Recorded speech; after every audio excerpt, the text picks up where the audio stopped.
Se me ocurrió hacer este video hablando de la ley de etiquetado frontal, ya que estuve viendo bastantes confusiones en redes sociales y me gustaría hablar al respecto. Bueno, me presento, yo soy Sofi, me recibí de licenciada en nutrición en diciembre del 2022 y te voy a estar hablando de la ley de promoción de alimentación saludable. La ley número 27.642 de promoción de la alimentación saludable trata sobre la obligatoriedad de incorporar etiquetas frontales en los envases de alimentos y bebidas de consumo humano, con el fin de brindar información clara y accesible a los consumidores sobre el contenido nutricional y la presencia de nutrientes críticos y edulcorantes. La ley establece la definición y límites de los nutrientes críticos, que son azúcares, grasas saturadas, grasas totales y sodio, y también la presencia de edulcorantes y o cafeína en los alimentos, así como también los criterios para el diseño y la ubicación de las etiquetas frontales. Esta ley busca promover hábitos alimentarios saludables y prevenir enfermedades asociadas a una alimentación inadecuada. ¿Cómo es que intenta promover hábitos saludables? Informando a los consumidores sobre la composición nutricional de los alimentos y las bebidas que consumen. Además, ocupa un papel muy importante llevando a cabo acciones en la población de niños, niñas y adolescentes, ya que toman ciertas medidas que no son abordadas en este video, pero si les interesa puedo hacer otro video comentando las acciones que se llevaron a cabo en esta población. Bueno, pasemos a lo importante, que es lo que nos reúne a todos aquí, que son los sellos. Como consumidores es importante conocer qué estamos comiendo y cómo nos afecta, y es por eso que esta ley es tan relevante. Algunas preguntas que pueden surgir son: ¿cómo identificar los alimentos con exceso de nutrientes críticos? ¿Cuáles son los límites establecidos por la ley para colocar el sello? ¿Por qué algunos alimentos contienen los sellos y otros que deberían tenerlo aún no lo tienen? Pasemos a responderlas. Una de las preguntas es: ¿cómo identificar los alimentos con exceso de nutrientes críticos? O, reformulando la pregunta, ¿cuáles son los alimentos que deben llevar los sellos? La declaración del rotulado frontal es obligatoria en los alimentos y bebidas no alcohólicas envasadas en ausencia del cliente o de la clienta, cuando en su composición final las cantidades de azúcares añadidos, grasas saturadas, grasas totales, sodio y o energía sean iguales o superiores a los límites y condiciones definidos en la ley. Del mismo modo, aquellos alimentos que contengan edulcorantes y o cafeína deben declarar la leyenda precautoria de acuerdo a lo dispuesto por la ley. Hay productos que están exceptuados de esta ley, es decir, que no están obligados a tener el sello de advertencia en la cara principal, que son el azúcar común, aceites vegetales, frutos secos y sal común de mesa. ¿Por qué algunos alimentos contienen los sellos y otros que deberían tenerlo aún no lo tienen? La convivencia entre productos rotulados y otros sin rotular, es decir, sin las etiquetas, sin los sellos, se extenderá durante todo el año y recién el 20 de noviembre del 2023 todas las pequeñas y medianas empresas deberán cumplir con lo establecido por la ley. En el caso de los envases retornables con rótulos litografiados o pintados, se permitirá la incorporación de etiquetas complementarias adhesivas hasta el 20 de mayo de 2024, pero esto es una excepción que se realiza únicamente con los alimentos que vienen en formato retornable. La razón por la que algunos alimentos ya tienen los sellos y otros aún no, se debe a que la ley de etiquetado frontal establece un cronograma de 12 etapas de implementación, con diferentes fechas para empresas grandes y para pequeñas y medianas empresas. Otra pregunta dice: ¿cuáles son los límites establecidos por la ley para colocar el sello? Desde el Ministerio de Salud se tuvieron que establecer límites o puntos de cortes. Estos se refieren a los límites máximos permitidos para ciertos nutrientes críticos, edulcorantes y cafeína en los alimentos, según su cantidad por porción o contenido total en el producto. Estos puntos de corte se utilizan para determinar si el alimento debe llevar el sello o no. Como mencioné antes, la ley de etiquetado frontal se implementa en 2 etapas. Durante la primera etapa se requiere que las empresas grandes, medianas y pequeñas coloquen sellos en sus productos alimenticios o bebidas que contengan. El sello de advertencia de excesos en azúcares se les debe agregar a aquellos alimentos en los que el 20% o más del total de energía provenga de azúcares. Entonces, si del 100% de la energía, de las calorías que nos provee, el 20% o más proviene de azúcares, el alimento debe contar con el sello de exceso de azúcares. Y acá me gustaría hacer un paréntesis para explicar que no debe llevar el sello de exceso en azúcar el edulcorante o endulzante que aporte menos de 1 gramo de azúcares por cada unidad en su forma de presentación o uso. Es decir, que si te compras el edulcorante que viene en sobrecitos y cada sobre contiene menos de 1 gramo de azúcar, no debe incluir el sello según esta ley. El sello de exceso en grasas totales debe figurar en aquellos alimentos en los que el 35% o más del total de energía provenga del total de grasas. También existe el sello de exceso en grasas saturadas, que se coloca en aquellos alimentos que contengan 12% o más del total de energía proveniente de grasas saturadas. O sea que, si del 100% total de energía un 35% proviene del total de grasas, debe ir el sello de exceso en grasas totales. Y si del 100% de la energía que nos provee ese alimento un 12% proviene de grasas saturadas, debe incluir el sello de exceso en grasas saturadas. Además, encontramos el sello de advertencia que indica un exceso en calorías. Este sello debe figurar en aquellos alimentos con un contenido de 300 kilocalorías o más cada 100 gramos de alimento, y si tiene al menos un sello de exceso en azúcares y/o grasas totales y/o grasas saturadas. O también debe estar presente en aquellas bebidas no alcohólicas con un contenido de 50 kilocalorías en 100 mililitros de bebida, y si tiene al menos un sello de exceso en azúcares y/o grasas totales y/o grasas saturadas. Siempre debe tener el sello de exceso en otro tipo de nutriente crítico como azúcar, grasas totales y grasas saturadas, y además cumplir con este criterio de en 100 gramos 300 kilocalorías o en caso de ser una bebida en 100 mililitros 50 kilocalorías. Obviamente que va a ser 300 kilocalorías cada 100 gramos de alimentos o más, o por otro lado 50 kilocalorías en 100 mililitros de bebida o más, pero siguiendo esa regla, esa proporción.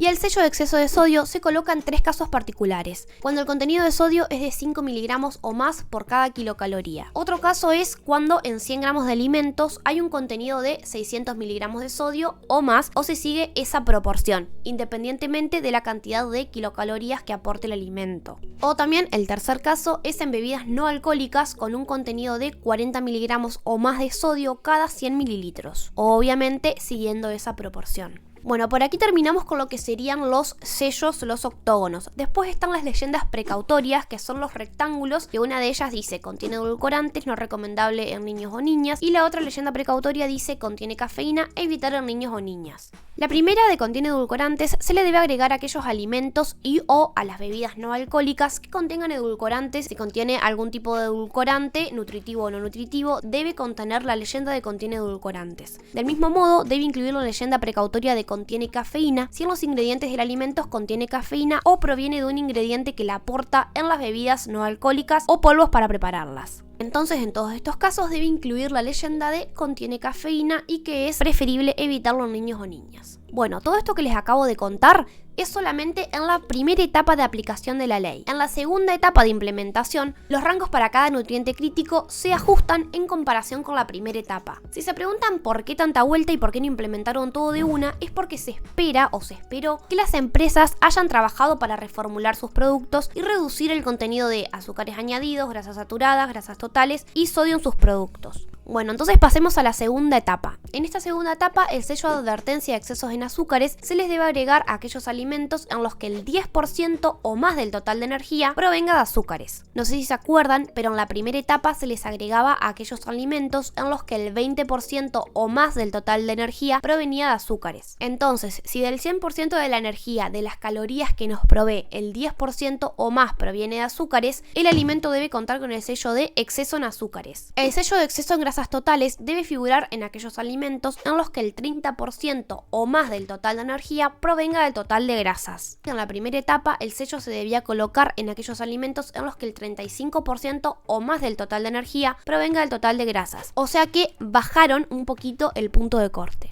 En cuanto al sello de exceso de grasas saturadas, sucedió algo similar. En la segunda etapa se le debe colocar a aquellos alimentos que contengan 10% o más del total de energía proveniente de grasas saturadas, mientras que en la primera etapa se le debían colocar en los alimentos con un contenido de 12% o más del total de energía proveniente de grasas saturadas. Es decir, que se bajó un poquito también este punto de corte. El sello que proclama exceso en calorías debe figurar en aquellos alimentos con un contenido de 275 kilocalorías o más cada 100 gramos de alimentos, o siguiendo esta regla, ¿no? Y si tiene al menos un sello de exceso en azúcares y o grasas totales y o grasas saturadas, como ya lo vimos anteriormente. O también debe estar presente en aquellas bebidas no alcohólicas con un contenido de 25 calorías en 100 mililitros de bebida, o siguiendo esa proporción, y si tiene al menos un sello de exceso en azúcares y o grasas saturadas y o grasas totales. Aquí vemos que se produjo una disminución de 25 kilocalorías en 100 gramos de alimentos para el primer caso y una reducción del 50% en cuanto al contenido de kilocalorías en 100 mililitros de bebida. Y el sello de exceso en sodio se debe colocar igualmente en 3 casos particulares: cuando el contenido de sodio es de 1 miligramos o más por cada kilocaloría, cuando en 100 gramos de alimentos haya un contenido de 300 miligramos de sodio o más, independientemente de la cantidad de energía, kilocalorías que nos aportan. Y acá también me parece importante aclarar que tiene que seguir esta regla de 100 gramos de alimentos, 300 miligramos de sodio o más. Por lo tanto, puede ser que un alimento de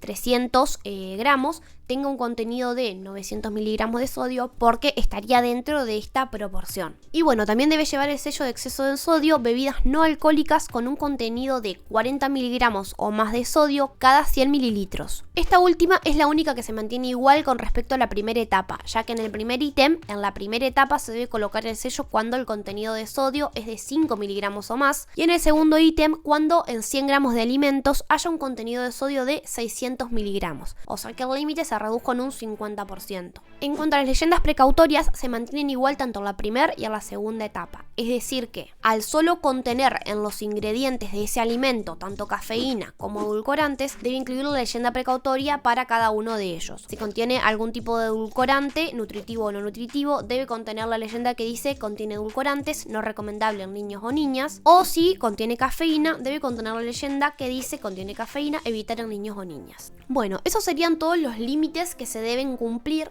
para que el alimento lleve el sello o no lo lleve. Bueno, ya estamos llegando al final del video y me gustaría plantear algunas inconsistencias que encontré al leer esta ley.